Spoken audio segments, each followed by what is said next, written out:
Welcome back to another episode of the Very British Space Program. This is episode 41, and you find us in space with Endurance 2 and our first Maxwell 2 dock to it. Following the success of the Maxwell 2 docking, the green light is given for the next stage of the Endurance program. So, subscribe and please join us.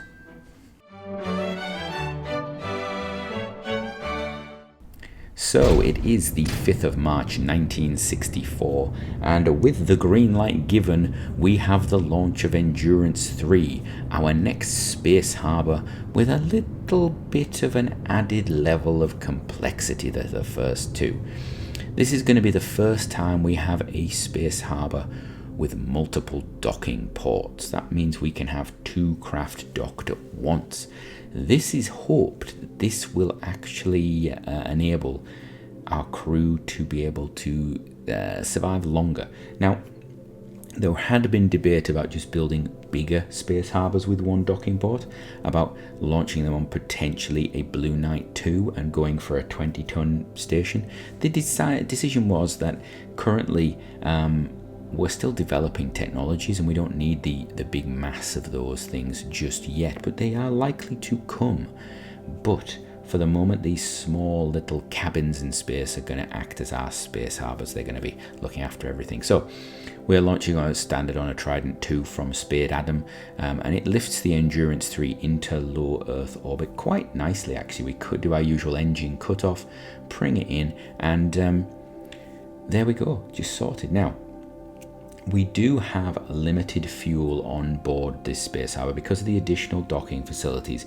We have a lack of sort of supplies in the form of, food, water, oxygen, lithium hydroxide for scrubbing the air. We also have a lack of fuel on board. So this thing is basically, it can orientate itself, it can do a little bit of orbital maneuvers, but if we were just to leave it like this, it would have to re-enter because we can't do much else with it. It would basically slowly work its way through the very thin gases around the Earth and fall back down.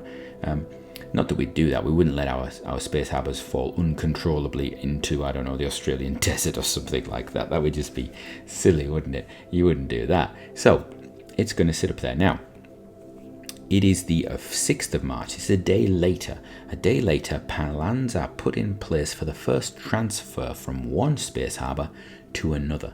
We're going to actually transfer our Maxwell 2 craft that's attached to Endurance 2 over to Endurance 3. So first of all, we undock, nice and easy. It moves away slowly. We got a side shift as we were actually undocking, which we weren't particularly happy about. The craft allows itself just to float away naturally. Obviously, if we didn't touch it, it would end up back where it started, which is docked to that station. But we use some RCS just to make sure that's not going to happen. It repositions itself and then carries out a burn to change its orbit. It's going to try and bring itself into rendezvous with Endurance 3. Now, the positive here is we're not really time limited. This craft does not have crew on board. We could actually sit this thing in orbit for weeks before we actually docked it. Obviously, the food might go off, but, we'll be fine, obviously. Dried rations, all dried rations, all dried rations, dried beef, dried lamb, dried Yorkshire pudding. Yeah, Yorkshire pudding's an ideal food for space flight, obviously, because it's dry already. And of course, Kendall mint cake. Anybody ever tried Kendall mint cake? Wonderful, high energy food, perfect for those times spent in space. Basically, it's just full of Kendall mint cake. It's sugar and mint is basically what's in there. Our astronauts are going to get fat. So it carries out its first burn to change its orbit, and it's just basically going to wait for that point where it can equal out its velocity to match that of Endurance 3. We were very clever in the fact that when we actually launched Endurance 3, we put it into the same orbital plane as Endurance 2. It would have been very easy and you see there we just flown past, yes. We had a slight problem with the Maxwell. We overestimated its engine potential because we forgot that it has quite a lot of supplies on board. So the Maxwell overshot just a little in its thrusting, but that's not a problem. It can bring itself back around. It stays within a reasonable distance of its target, and now it's approaching and just readying itself again to slow down. Approaching nice and carefully, Wonderful to do. You will also notice I do not have the targeting distances showing up. There we go. We're just going to pull it up even. There we are. So now we have two of the largest sort of on-orbit structures that we've actually put up there.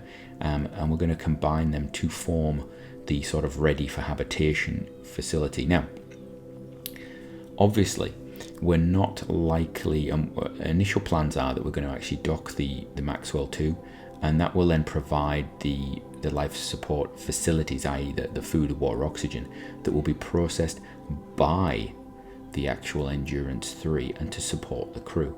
This Maxwell is not a habitation unit. It's not going to do any of the sort of converting things and pressurizing things. It doesn't have that. It is very much a supply vessel. It is a possibility in the future that we could actually have a Maxwell run out of supplies, get rid of it and bring another one up straight away. However, that would then mean that the crew were having to basically store as much as they could on board the Endurance 3, and there is not a lot of storage space there. So we're coming in for our docking ever so gently, because we need to be very gentle on this one. I'm just pulling it in ever so lightly. And there we go. Not the best of dockings, but it does it. So with those two stuck together, our space harbour, our Endurance 3, is now ready for its first visitors. And we're ready to actually go along. We're ready to actually spend quite a bit of time in orbit. There are supplies on board for around about 100 days on orbit for a 2-crew mission. There is actually space on board for more than 2 crew. However, it would be very cramped, and we're aware of that. One of the things we do make sure to do is shut off the engines on this thing, because we've now got opposing engines facing each other, which is potentially a risk. Not as risky as the Faraday, which would actually fire its engines into the station, but it's still a little risk that we need to make sure there's no sort of twisting and turning going on there. And you can see there we've got our solar panels again at right angles, because we like to do that. We think that's really the safest and healthiest way of positioning them, so we're always going to get some solar panels. You'll notice that we only have one set of solar panels on the Endurance 3 though. Yeah. So with all that done, the 9th of March 1965, we see the launch of F-013. This is a Faraday 2, and it is launching to go up to Endurance 3, the space harbour. On board we have veteran pilot Matthew West. This is going to be his final flight before taking up a position in the astronaut training program. He's been around for a long time now. He's flown many missions, and just like those before him, he's going to step down. He's going to let the next generation step up. He's not getting the flight time he used to get, and we have a lot of pilots that need to get on rotation. And beside him we have Rita Hamilton. So this is her second Faraday flight. She actually does have experience of the Davy technology, which forms the basis for this Endurance space harbour. Part of the pressure vessels on the space harbour were actually derived from the Davy craft, so she knows a lot about what's going on there, and of course as a scientist she can do a lot of work over this long flight that they're going to have up there.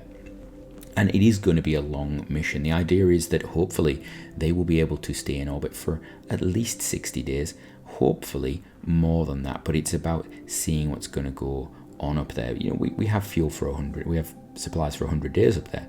Whether we use that, we're not entirely sure. So they go up into orbit, and after about 19 hours, they prepare for their first rendezvous. The concern of 19 hours, this is on our limit. We did not have a great sort of, shall we say, opportunity for this. We would probably have liked to go into a much higher orbit, but 19 hours is pushing it. The Faraday 2A, as we've mentioned before, has supplies on board, has fuel supplies, has food, water, oxygen, and so forth for about a day and about 10 hours. So that's a good chunk of safety margin there. However, we do need some of that potentially for returning, because if this craft was to fail docking or anything like that, we would have to bring it back down.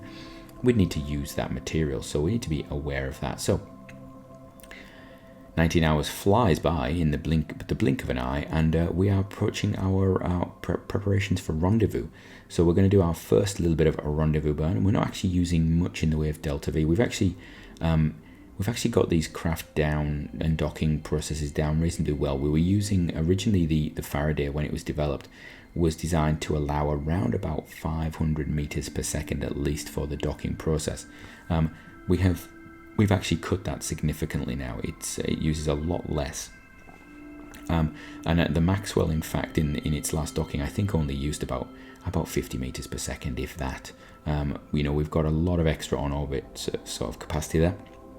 There is a plan for using that, because all of our craft use peroxide and RP-1 as fuel sources.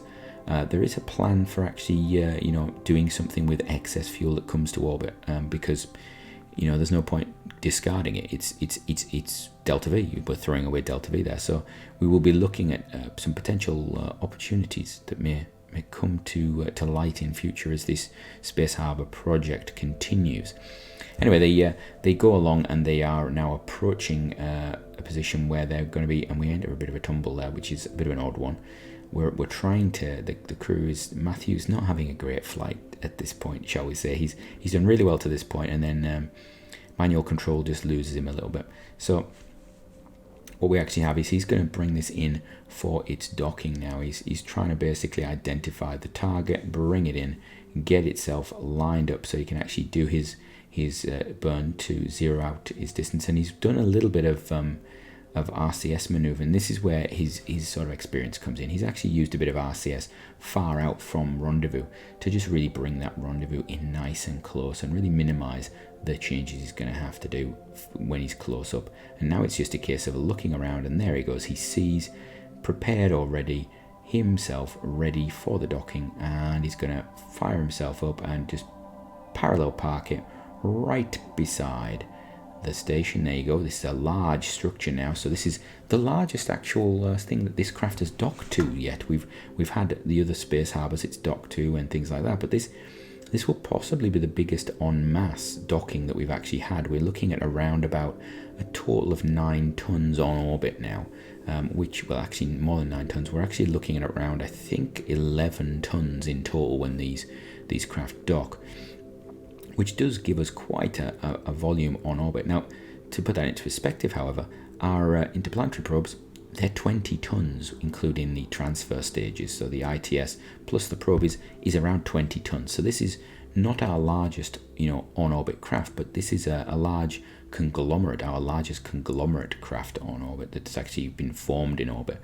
Obviously, we could do things a little bigger in the future if we really wanted to. So Matthew just taking the controls, and we've obviously got some little cameras on the back of the craft there he's looking at. He's guiding that in. We're using a bit of radar, British development, obviously radar, using a bit of radar there. He just slides it in, and one of the finest dockings you have ever seen, I think you will agree. So it is now docked and ready to go, and they're gonna basically transfer over to that middle compartment. They're gonna get their food, their oxygen, their water from the Maxwell, and they're gonna power down the Faraday. The Faraday will, as with the Endurance 2 craft, the Faraday will be just left to sit and wait, and hopefully they will be up there for 90 days would be nice.